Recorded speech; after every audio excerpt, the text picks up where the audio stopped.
La Universidad Nacional y el CINART S.A. presentan Una Mirada.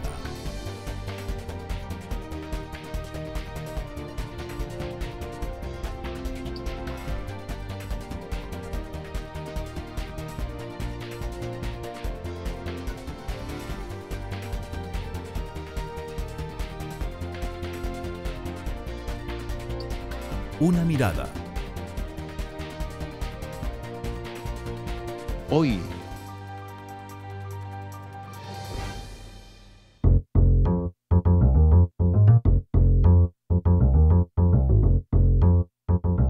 El programa Estado de la Nación le ha dado seguimiento al pulso de la sociedad costarricense desde 1994.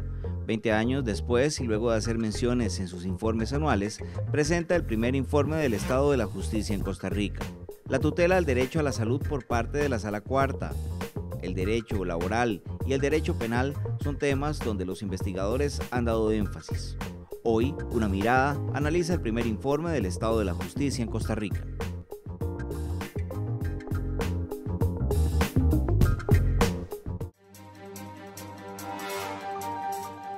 Hola, ¿qué tal? Bienvenidos a una edición más de Una Mirada, el programa de la Universidad Nacional y el CINART S.A. Mi nombre es Maribel Quiroz Jara y en esta oportunidad le vamos a dar una mirada al tema de la situación de la justicia en Costa Rica, en el marco del primer informe del Estado de la Justicia, elaborado por el Programa del Estado de la Nación, que pertenece al Consejo Nacional de Rectores CONARE y a la Defensoría de los Habitantes. Para hablar de este tema nos acompañan en esta oportunidad el señor José Carlos Chinchilla Coto, quien es director de la Maestría en Administración de Justicia de la Universidad Nacional y el Poder Judicial, sociólogo y asiduo colaborador de Una Mirada. Muchas gracias, José Carlos, por acompañarnos siempre cuando lo necesitamos para hacer estos análisis tan importantes para el país. Un gusto, y más en un tema como este. Me parece que es realmente importante el que ustedes puedan presentarle a la comunidad que nos escucha esta dimensión tan importante del quehacer del país. Claro, fundamental, sobre todo en momentos en que la ciudadanía está como más pendiente, ¿verdad?, del quehacer de las diferentes instituciones y poderes del Estado. Dichosamente. Por dicha, sí. También nos acompaña Evelyn Villarreal Fernández, quien es la coordinadora del primer informe de Estado de la Justicia de Costa Rica. Gracias por estar con Una Mirada y sobre todo por haber pensado en nosotros para abordar este tema. Muchas gracias por la invitación. Es un espacio propicio para difundir un poquito de lo que hacemos, porque si no, no tendría sentido tanto trabajo si no se difunde y la gente lo utiliza. Como decíamos al inicio, este primer informe del Estado de la Justicia fue presentado recientemente y se da en el marco del programa Estado de la Nación del Consejo Nacional de Rectores y de la Defensoría de los Habitantes. Ahora, ¿qué motivó que ustedes consideraran que era necesario hacer un balance del estado de la justicia en Costa Rica? Bueno, el Poder Judicial es uno de los pilares de la democracia costarricense. Uno no se puede explicar el estado democrático que tenemos hoy en día sin ese pilar del Estado de Derecho, de justicia.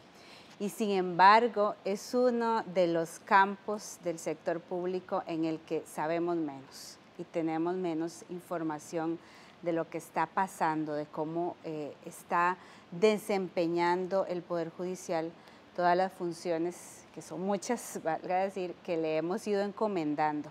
Es un sector que además se ha venido fortaleciendo y ha venido adquiriendo cada vez más importancia en la toma de decisiones, incluso políticas, ¿verdad?, de este país, que ha también sido acompañado con una gran inversión financiera y de recursos que esta sociedad le ha dado a la justicia. Y bueno, y repito, y tenemos muy poca información.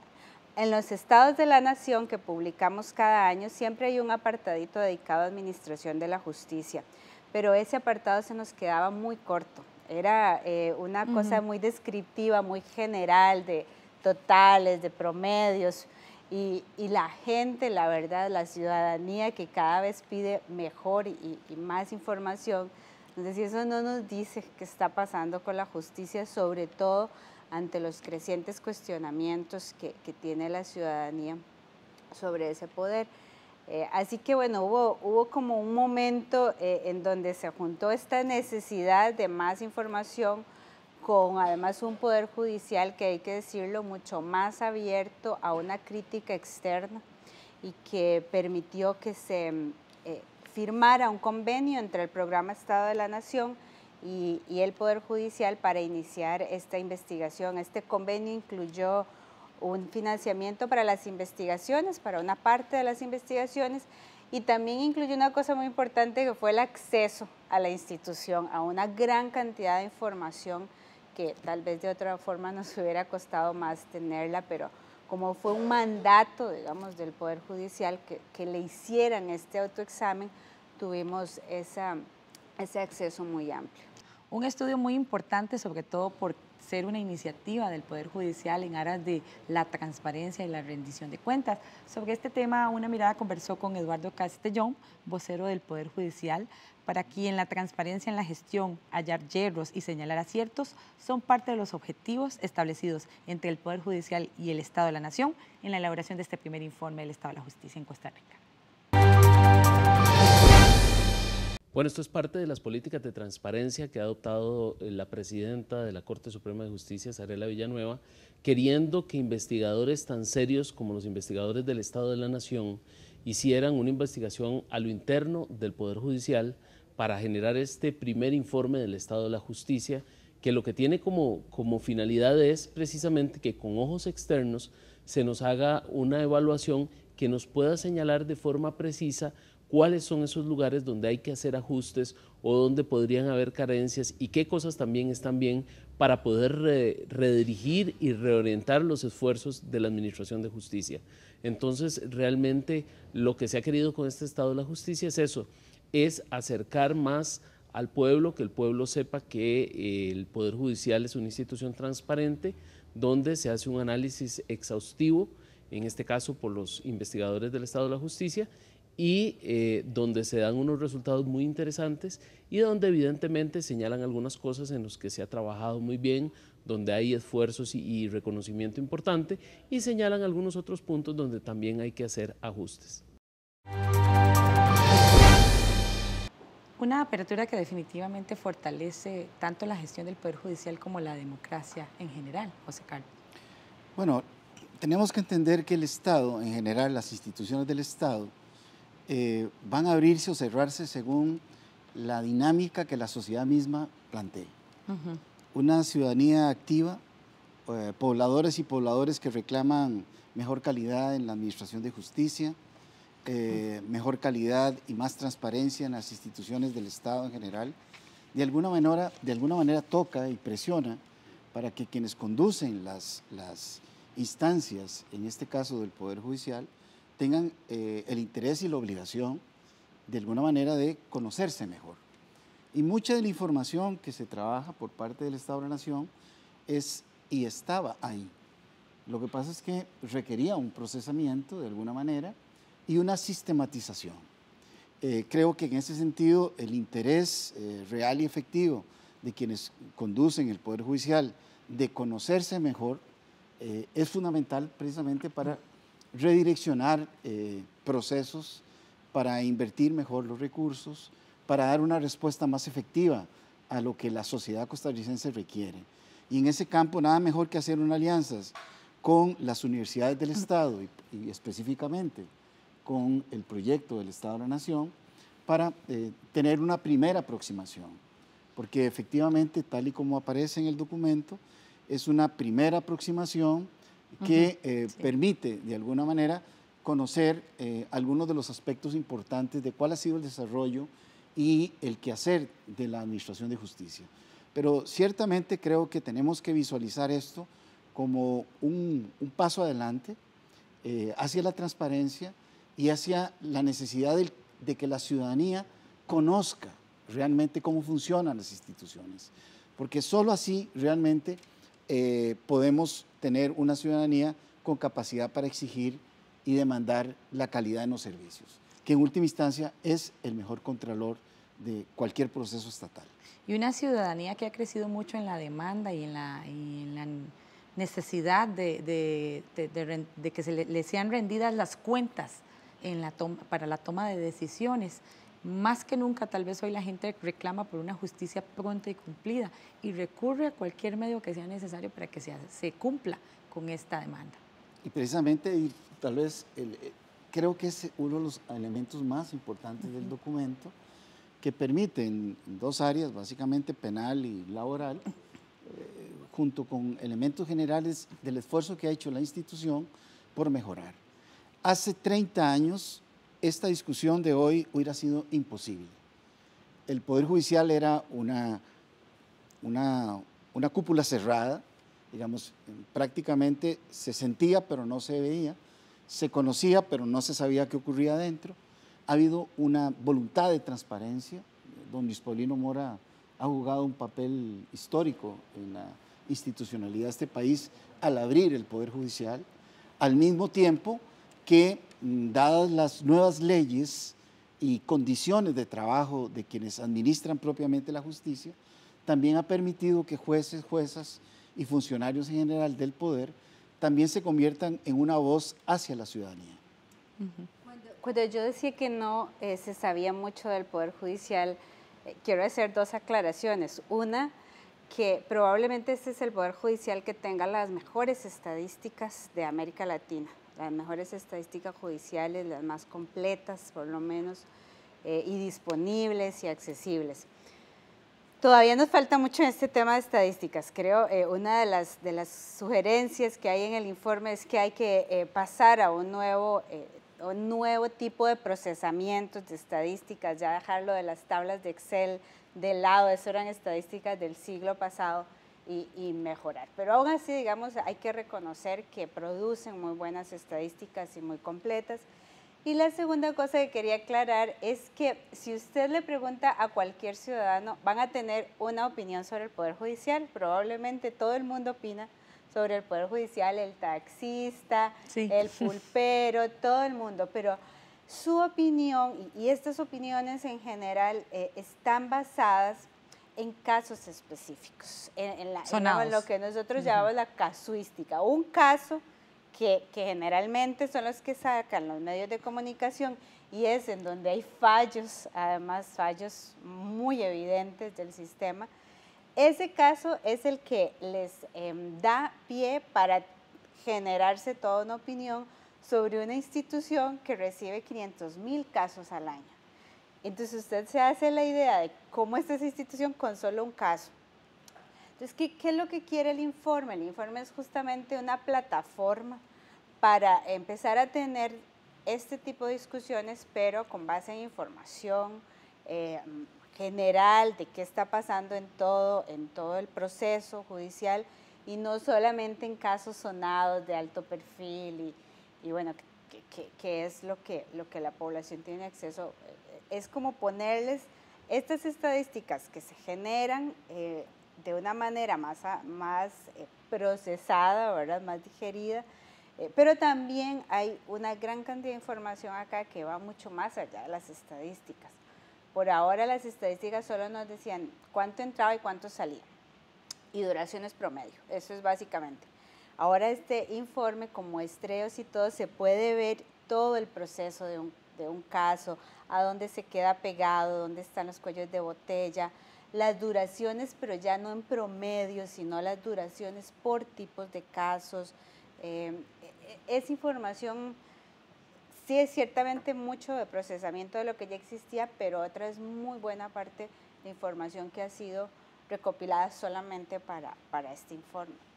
En términos generales, ¿cuáles son los principales temas que aborda el informe? Ya entraremos en el detalle en el segundo bloque, pero como para hacer un balance general de qué fue lo que el informe detalló. Así muy en grandes rasgos, nosotros nos centramos en tres grandes áreas que son las principales funciones del Poder Judicial. Primero, la parte de administrar justicia, o sea, la parte de gestión, ¿verdad? Que tiene que ver con sus recursos, cómo invierte sus recursos presupuestarios, humanos, de infraestructura. Una segunda área tiene que ver con la parte jurisdiccional, o sea, cómo dicta el derecho, cómo garantiza los derechos de los habitantes, que ahí están todas las materias que ve el Poder Judicial y y la actividad en los juzgados ya propiamente. Y la tercera gran área, que es tal vez la más novedosa, es su función política. Como poder de la República, tiene un papel muy importante en el sistema político. En esas tres grandes áreas hicimos investigaciones específicas y bueno, no sé si en este segmento podremos hablar de las tres, pero por ejemplo, para darle una pincelada del área administrativa. Hicimos una investigación sobre cómo se ha ido construyendo el Poder Judicial históricamente, porque esto que tenemos hoy es producto de una evolución histórica muy larga, en donde los últimos 20 años han sido muy importantes. Han sido 20 años de reforma judicial, tenemos 20 años de estar hablando de modernización judicial, parece que es un proceso que no se acaba nunca, ¿verdad? Y por primera vez se hizo una sistematización de todas las actividades que se han incluido dentro de este paraguas tan grande que se llama modernización judicial, en donde hay cosas tan grandes como los megadespachos, por ejemplo, como cosas también más modestas y programas más específicos, ¿verdad? Entonces, en este campo decimos que ha sido una de las instituciones con más capacidad de autorreforma. Toda aquella historia de la reforma del Estado que se empezó en los 80s, creo que si hay una institución que se ha tomado en serio el tema de reformarse ha sido el Poder Judicial, que además ha tenido la ventaja de contar con un acompañamiento de recursos muy importante para estos 20 años de reformas. Y ahí el lunar principal que señala la investigación es la falta de indicadores de gestión y de resultados de estos procesos. Porque hasta el momento todos estos procesos tienen como fin último la mejora del servicio, como dijo don Carlos, y hasta el momento el Poder Judicial no puede decir si ha logrado eso o no lo ha logrado. No cuenta con este tipo de indicadores que le digan qué programas fueron exitosos, qué no, qué no funcionó, qué no, ¿dónde estuvo la falla? A dónde los ciudadanos realmente vieron una mejoría.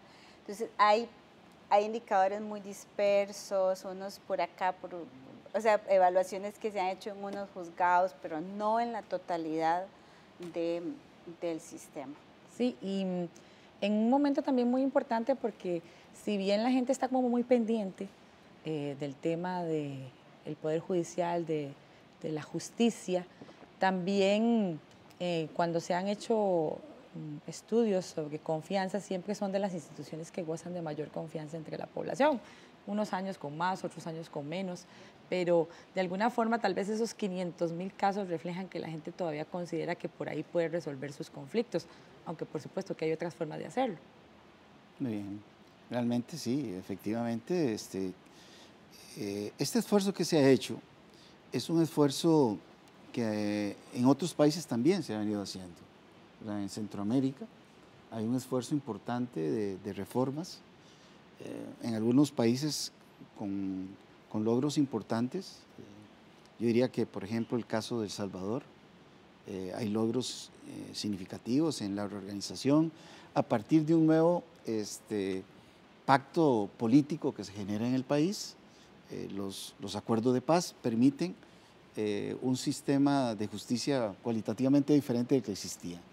En el caso de Costa Rica más bien es una dinámica diferente, pero igual hay un intenso programa para buscar de qué manera poder maximizar los recursos disponibles, y vienen una serie de transformaciones que han implicado cambios culturales. Pasar a un juez de despacho unipersonal a un megadespacho, digamos, donde hay varios, eso implica una transformación también de su percepción y de su vinculación y de su relación. Sin embargo, obviamente todo esto ha tenido un ejercicio de ensayo y error, han tenido que ir ajustando. Era una experiencia inédita en Costa Rica y en otras partes no con las características que se dan en este país. De tal manera que estos esfuerzos de reforma, si bien es cierto, no hay indicadores claros de gestión. Obviamente se ha generado una gran cantidad de reacciones, algunas positivas, otras negativas. El cuerpo de abogados que ejercen privadamente, algunos se resistieron a estos cambios. O sea, no es que los cambios del Poder Judicial solo impactan al interior, sino que también en la atmósfera exterior, llamámoslo así, en el ambiente exterior, ha generado también una gran cantidad de reacciones que a veces frenan y que a veces estimulan el cambio. Sí, y esos cambios se deberían dar siempre pensando pues, que sea en beneficio de las personas usuarias de los servicios o que se beneficien de la administración de la justicia, pero de eso vamos a hablar en el siguiente bloque. Quédese aquí con una mirada que ya volvemos.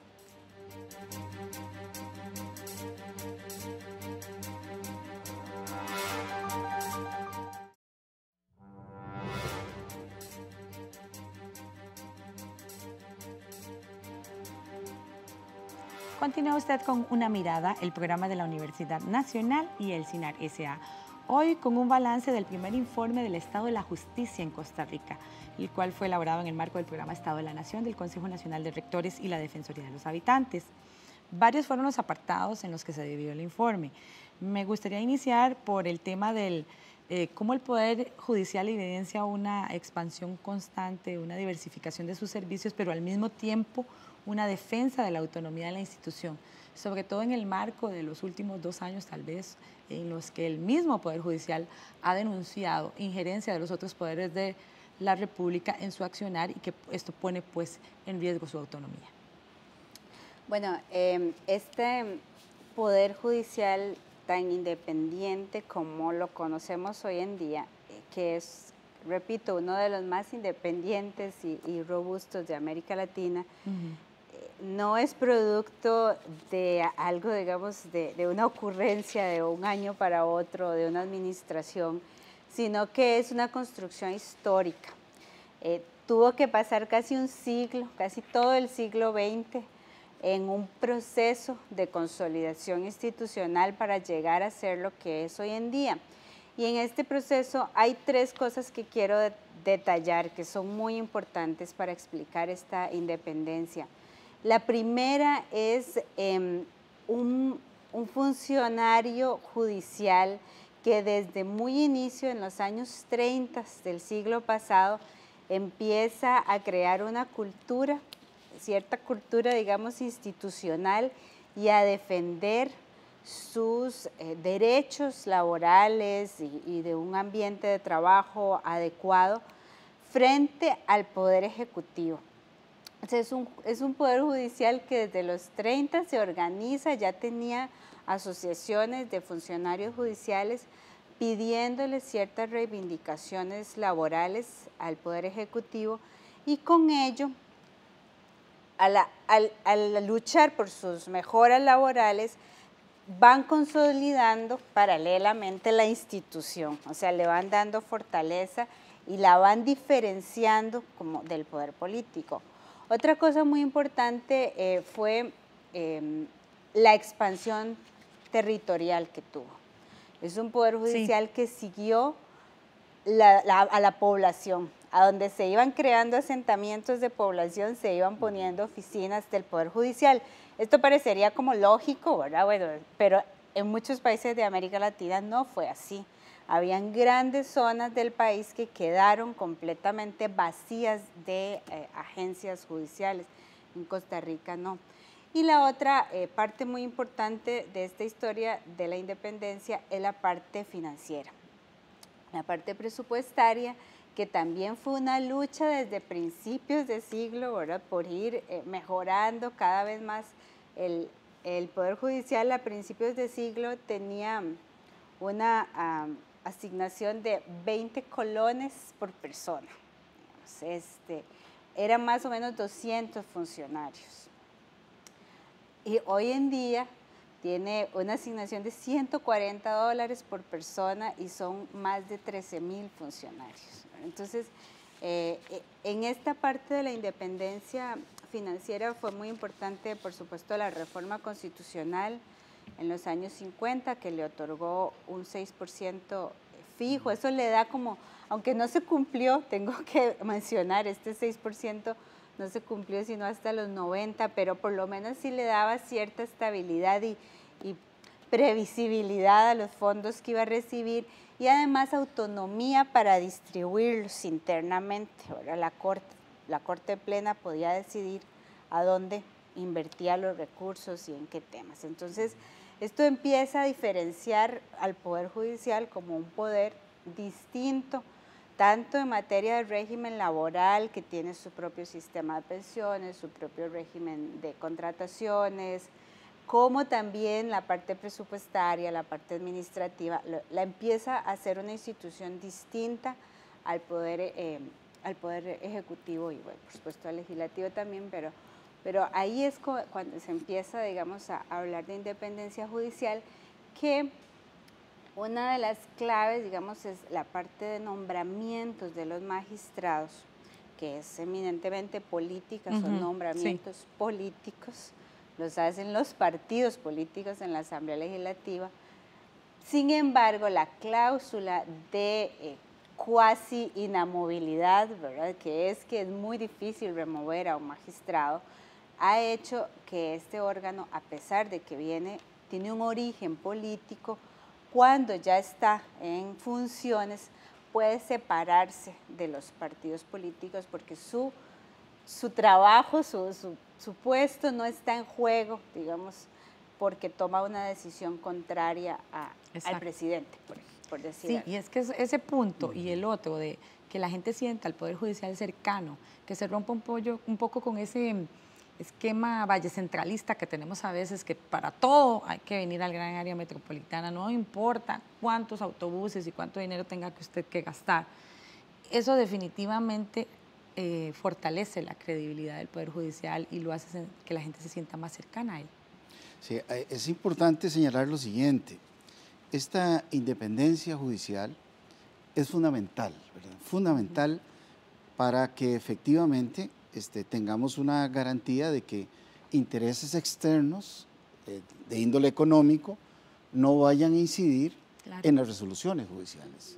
De alguna manera, a esto le llamamos de alguna manera una independencia garantizada en su externalidad. Pero también hay que garantizar la independencia de quienes propiamente administran justicia, es decir, la independencia hacia adentro, la dependencia interna. Y esta se logra claramente en el momento en que se le da estabilidad laboral a los trabajadores. O sea, en el pasado, digamos, creo que cada 4 años había que reactivar el contrato de si seguía o no un juez, y eso daba mucho poder a quienes tomaban la decisión, que entiendo yo que era la Corte Suprema de Justicia. De alguna manera eso podía incidir en lo que precisamente se quiere impedir cuando se plantea la independencia judicial. En el momento que eso ya no se da, eso genera una fortaleza interna muy importante que garantiza que la persona que está administrando justicia no tiene que estar pensando en si va a ser contratado o no mañana. Igual en el caso del financiamiento externo, o sea, el financiamiento que el Estado le da a la Corte, hay que tener mucho cuidado, porque ya vimos que en el último presupuesto de la República, una importante cantidad de diputados querían de alguna manera recortar el presupuesto del Poder Judicial. Y esto no fue nada gratuito, ¿verdad? En efecto. Han existido una cantidad de resoluciones del Poder Judicial que no favorece a la clase política tradicional de este país. Y hay que tener cuidado, costarricenses, de velar porque no se afecte una de las bases fundamentales de la independencia judicial, que es la garantía del financiamiento del Poder Judicial. Y que cuenten con los recursos para que sus servicios sean adecuados, ¿verdad? Y es que este crecimiento que ha tenido el Poder Judicial en recursos no es gratuito, como dice don José Carlos, es que ha sido producto de una cada vez más mayor cantidad de funciones que le hemos ido asignando. O sea, no es que es el mismo Poder Judicial de los años 70 con más dinero, no, es que ha tenido que hacerse cargo de una mayor conflictividad social. Casi cualquier ley que se apruebe en este país va a tener un impacto en lo judicial porque son al final los que tienen que garantizar si esa ley se cumple o no. Cada vez que se pide, por ejemplo, que se criminalice el maltrato de animales, perfecto, pero eso va a tener una implicación directa en fiscales especializados en el tema, en juzgados, en cualquier tipo de función nueva tiene un impacto. Todo el tema de la reforma procesal laboral, que fue muy sonado el año pasado, eso va a tener un impacto millonario para el Poder Judicial. Estamos dando cada vez más responsabilidades y por eso también es que crece. Y esto se refleja en el informe cuando hace un balance del desempeño de los servicios judiciales desde el punto de vista penal, laboral, de derechos de salud. Una mirada conversó al respecto con la magistrada Julia Varela de la Sala Segunda Laboral, para quien otro de los temas de este primer informe del Estado de la Justicia, que es de gran importancia, es el tema de la justicia laboral. Las resoluciones a favor de la parte demandante también han crecido. De eso nos habla la magistrada en el siguiente video. El resultado del estado de la justicia se están evidenciando avances importantes en materia laboral, que es a lo que me voy a referir, porcentajes muy altos, más del 78% en lo que es juicios resueltos satisfactoriamente y que quedan en primera instancia. Tenemos 3 instancias, como ustedes lo saben.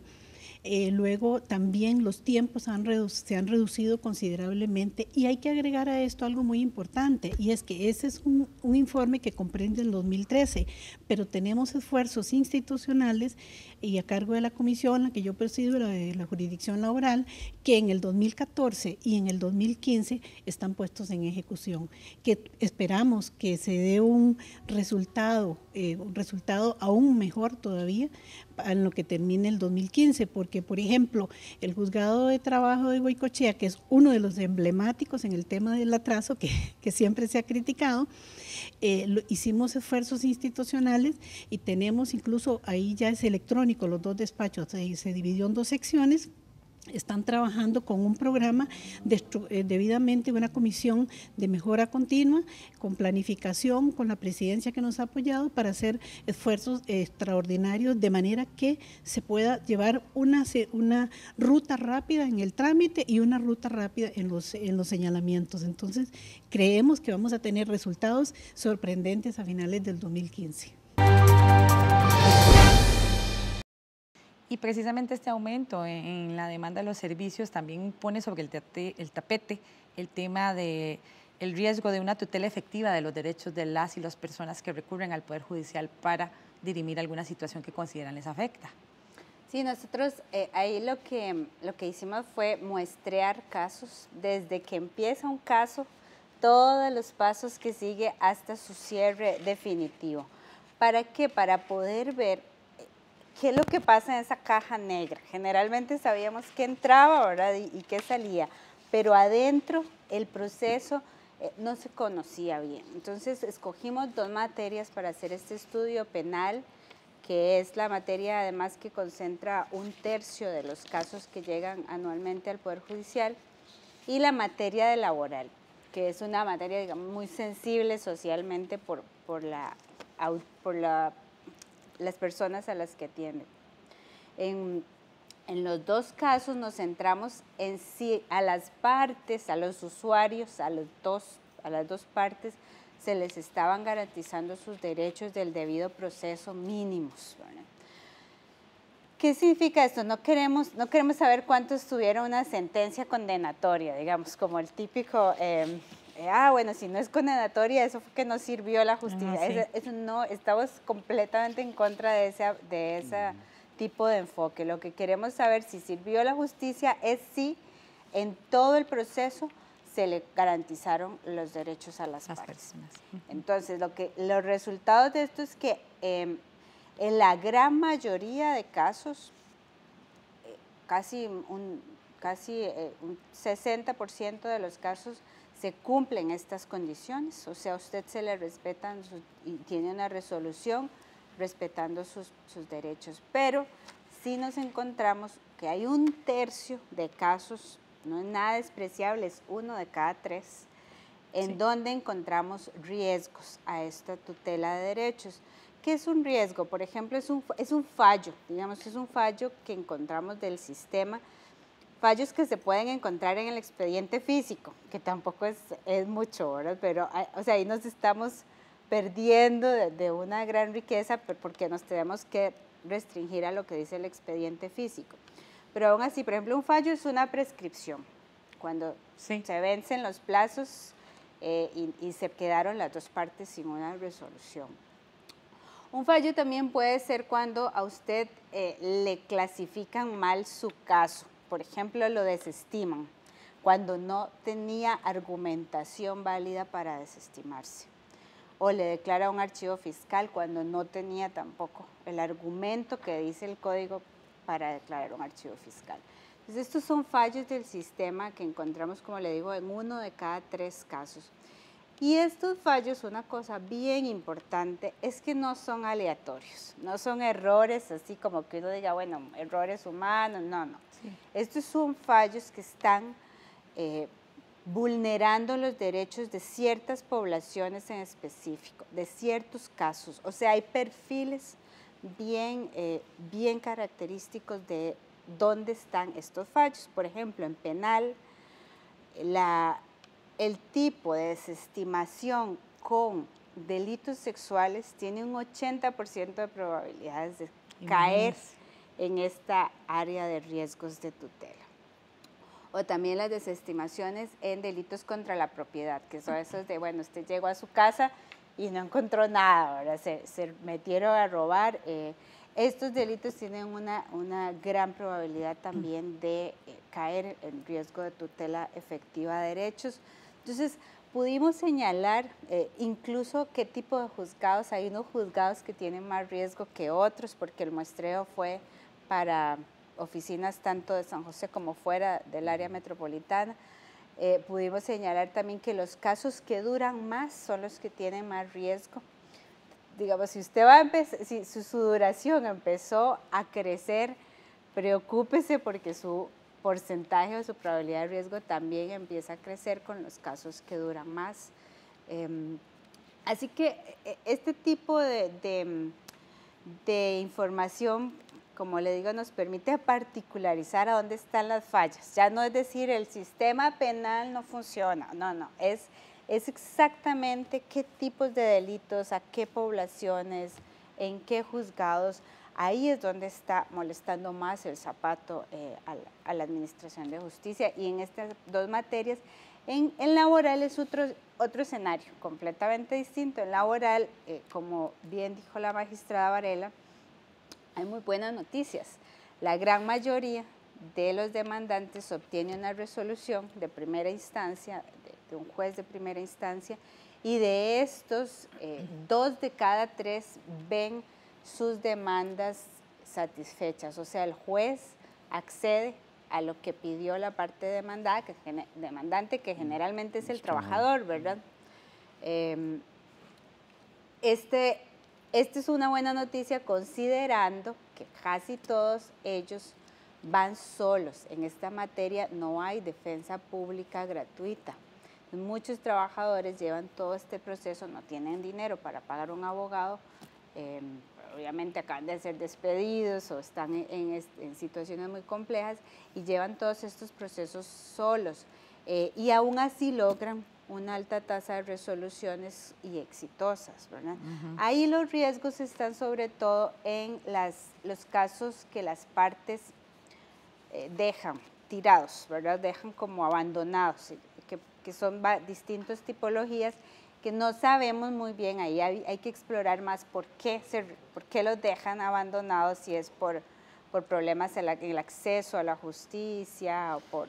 No sabemos. Bueno, pero corresponde un poco ¿verdad? Con la percepción de la gente, en el sentido de que siente que las causas judiciales no avanzan como deberían, o en su defecto que la gente se siente un poco desprotegida, en el sentido de que si yo no puedo pagar un abogado, el Estado no me da uno, entonces quedo como en un estado de indefensión de alguna manera. Bueno, en el caso laboral ya hay una reforma en curso, ¿verdad?, que va a permitir tener asistencia letrada, de tal manera que ahí pareciera que se da un paso adelante, positivo. En cuanto a la tutela efectiva de los derechos en materia penal, yo creo que los datos sí son preocupantes, ¿verdad? Como lo decía, si un tercio tiene lo que ustedes definen como niveles de riesgo, evidentemente eso enciende luces de alarma a los cuales hay que atender. Algunos de los datos que ustedes dan para alguna gente puede ser impactante, digamos, que el 50% de los casos duren 6 años y medio. Es un dato también que evidencia la necesidad de llegar a nuevas convenciones, a nuevas formas de trabajo. En un estudio que hicimos hace bastantes años sobre la mora judicial en Costa Rica, nosotros identificamos que una buena parte de la mora judicial, igual ocurrió en Guatemala, obedecía a prácticas dilatorias que los abogados defensores, digamos, utilizaban o de los grupos de interés utilizaban. De tal manera que también a veces el problema no solo está en quienes están administrando la justicia directamente, sino también en otros intereses que existen para no resolver los casos. Por lo tanto, es importante también analizar la cultura jurídica que tenemos en este país y realmente cómo a veces más bien en lugar de favorecer los procesos para que se resuelvan, la tendencia es exactamente lo contrario, ¿verdad?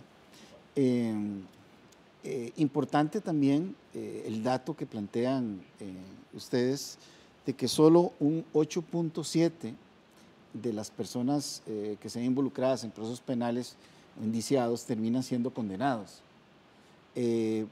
Pareciera poco, un 8.7, pero esto nos permite decir algo que es importante, y es que el derecho penal no está hecho para condenar necesariamente, sino para garantizarle a la ciudadanía de que no va a ser arbitrariamente sujeto a una acción represiva, punitiva por parte del Estado, ¿verdad? De alguna manera, la cultura occidental determinó que era mejor tener un delincuente en la calle que un individuo inocente en la cárcel. Y eso es parte de lo que vemos acá.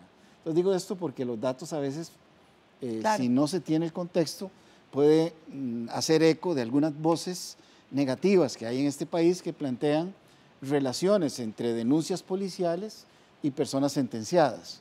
O sea, muchas denuncias que se hacen policiales, digamos, ni llegan al Ministerio Público. Entonces, son datos que a veces llaman la atención. Y me parece que en ese sentido, el trabajo que se hizo, en este caso, de una muestra de casos y darle el seguimiento en las distintas fases y procesales, me parece realmente valioso. Los hallazgos positivos en torno al derecho a la salud es uno de los que más llama la atención de este informe. Vamos a una pausa, pero ya regresamos con este tema aquí en Una Mirada.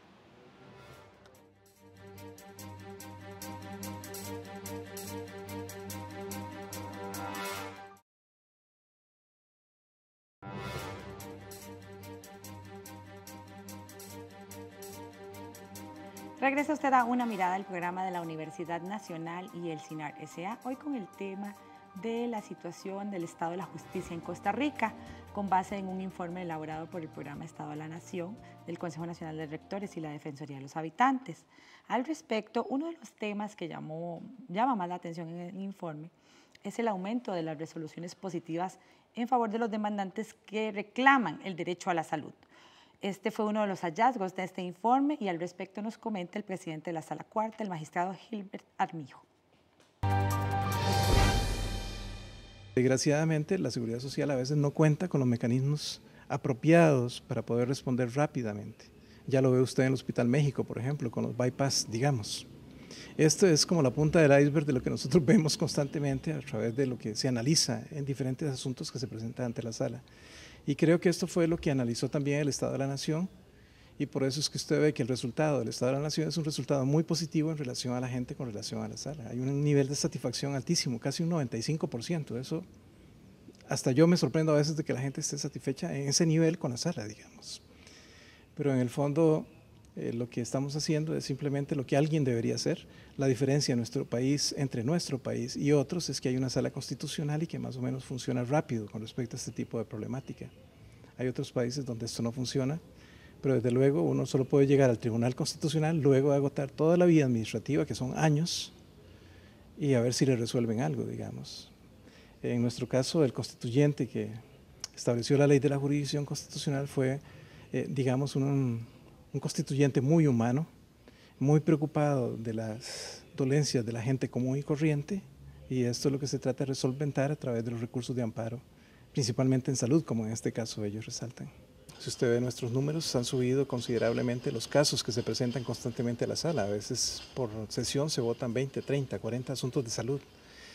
Y la mayoría de estos asuntos son gente que tiene esperando muchísimos años, a veces por una operación o en otros casos porque tiene cáncer de próstata o cáncer de mama y realmente a pesar de que tiene esto, la biopsia se programa hasta 8, 9, 10 meses después. La sala trata de darle una respuesta inmediata a este tipo de problemas. Entonces, con solo la presentación del recurso, prácticamente se dicta una medida cautelar bajo la responsabilidad del médico tratante que le revise el caso a la persona y valore el medicamento o el tratamiento a seguir, digamos.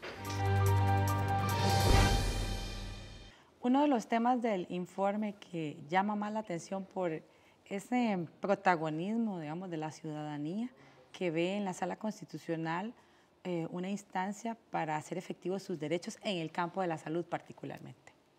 Sí, es que el Poder Judicial se ha convertido como le digo, en un tomador de decisiones muy importante en la política y no solo porque los actores políticos lo utilizan, sino porque la ciudadanía desde abajo lo impulsa a que sea más partícipe de esta toma de decisiones. En este caso específico estamos hablando de una de las políticas más importantes para el desarrollo humano, que es la política de salud y de seguridad social del país, y cómo desde la Sala Constitucional se ha influenciado en esta política por medio de los recursos de amparo. Nosotros estudiamos algo muy específico que son los recursos de amparo por medicamentos.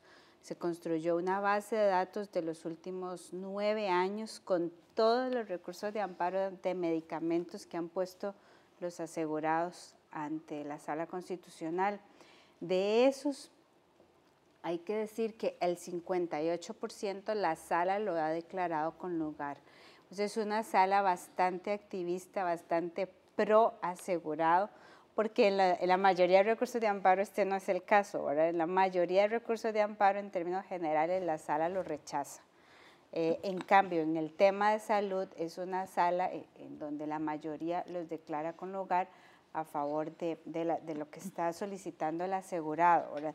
Esto, y además ha ido incluso en algunas sentencias que son muy paradigmáticas, no solo le ha dicho a la caja que le tiene que dar el medicamento a la persona, sino que ha ido más allá y la ha obligado a tomar medidas administrativas más generales, ya no para el derecho individual de esa persona, sino para todos los asegurados.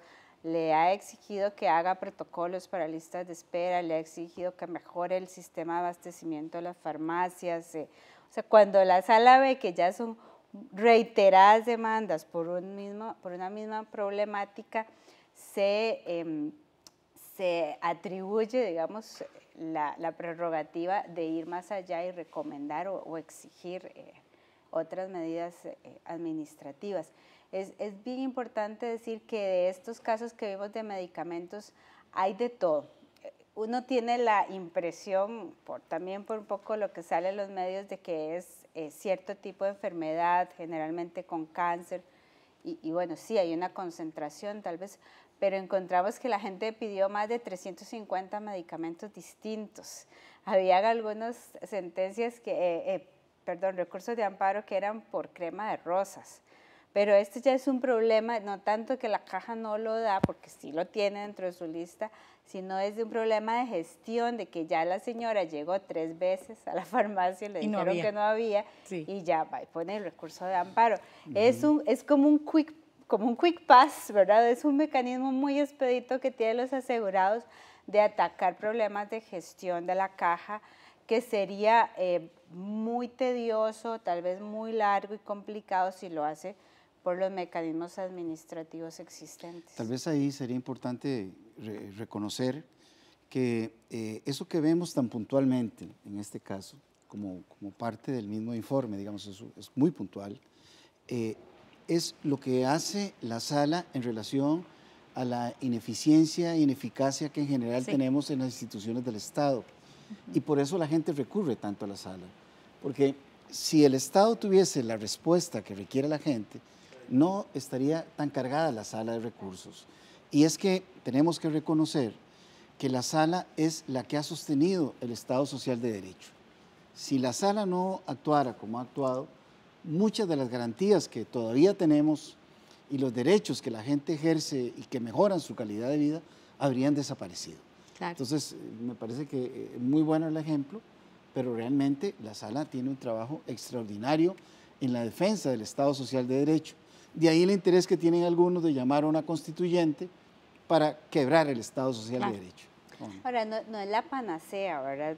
A través de recursos de amparo no se va a mejorar la administración de la caja. Lo que tiene que administrar es la gestión en general de las instituciones. Sí ha sido, para los asegurados en individual, por supuesto, ha significado tal vez la decisión entre la vida y la muerte, ¿verdad? En algunas cosas.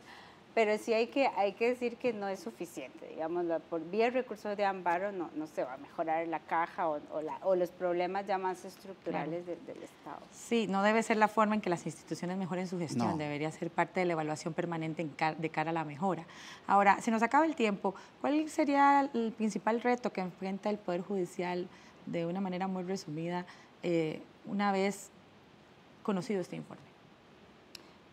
Si yo tuviera que escoger un área, digamos, donde dirigir los esfuerzos sería la parte de indicadores. Tal vez eso es un poco, digamos, mi malformación de investigadora, pero yo creo que sin indicadores no tenemos instrumentos de navegación adecuados. No podemos saber si estamos invirtiendo bien o no el dinero, si los programas que estamos haciendo están funcionando o no. Creo que la institución debería de hacer un esfuerzo, ha hecho un gran esfuerzo, como lo decía don José Carlos, en la materia de estabilidad laboral, por ejemplo, pero no ha ido acompañado de una evaluación del desempeño de esos funcionarios. Entonces ahora están estables, no se pueden mover, pero no tenemos instrumentos para evaluarlos, ¿verdad? Porque un juez, exactamente la misma materia, tiene una producción de 300 sentencias y el otro juez tiene 20. O sea, ese tipo de diferencias, creo que ahora existen todos los instrumentos y la tecnología, ya no se puede decir que es muy grande, que hay muchos casos. Creo que ahora eso nos facilita mucho el trabajo con lo que hay y tenemos como que dar pasos en ese sentido. Su conclusión, José Carlos. Yo creo que el problema no es cuantitativo, el problema es cualitativo. Es decir, un juez puede tener 300 resoluciones y otras 20, pero si los casos son cualitativamente diferentes, se justifica. Hay que diseñar efectivamente métodos apropiados de medición que no sean estrictamente cuantitativos, sino también cualitativos, eso. Y en ese sentido yo creo que lo fundamental es que, bueno, se revise el término de procesamiento, que se revise exactamente dónde están esos cuellos de botella, pero lo fundamental es formar el recurso humano con mayor calidad. Hay un esfuerzo sistemático del Poder Judicial de Costa Rica de sistematización en la formación de profesionales de alta calidad. Eso es muy importante.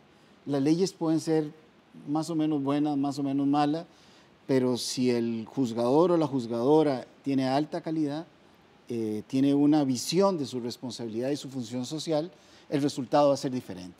Sí. De ahí que creo que se debe seguir invirtiendo en el campo de la formación junto con otros campos. No basta la creación de infraestructura, no basta simplemente decir que tenemos que construir nuevas leyes si realmente el recurso humano no está realmente capacitado. Claro, todo en aras de fortalecer el Poder Judicial en el cual la gente confía, pero del cual también la gente espera justicia pronta y cumplida. Muchas gracias a ustedes por acompañarnos y a ustedes por estar con nosotros una vez más en Una Mirada. Recuerde buscar más información en www.una.ac.cr. Hasta pronto.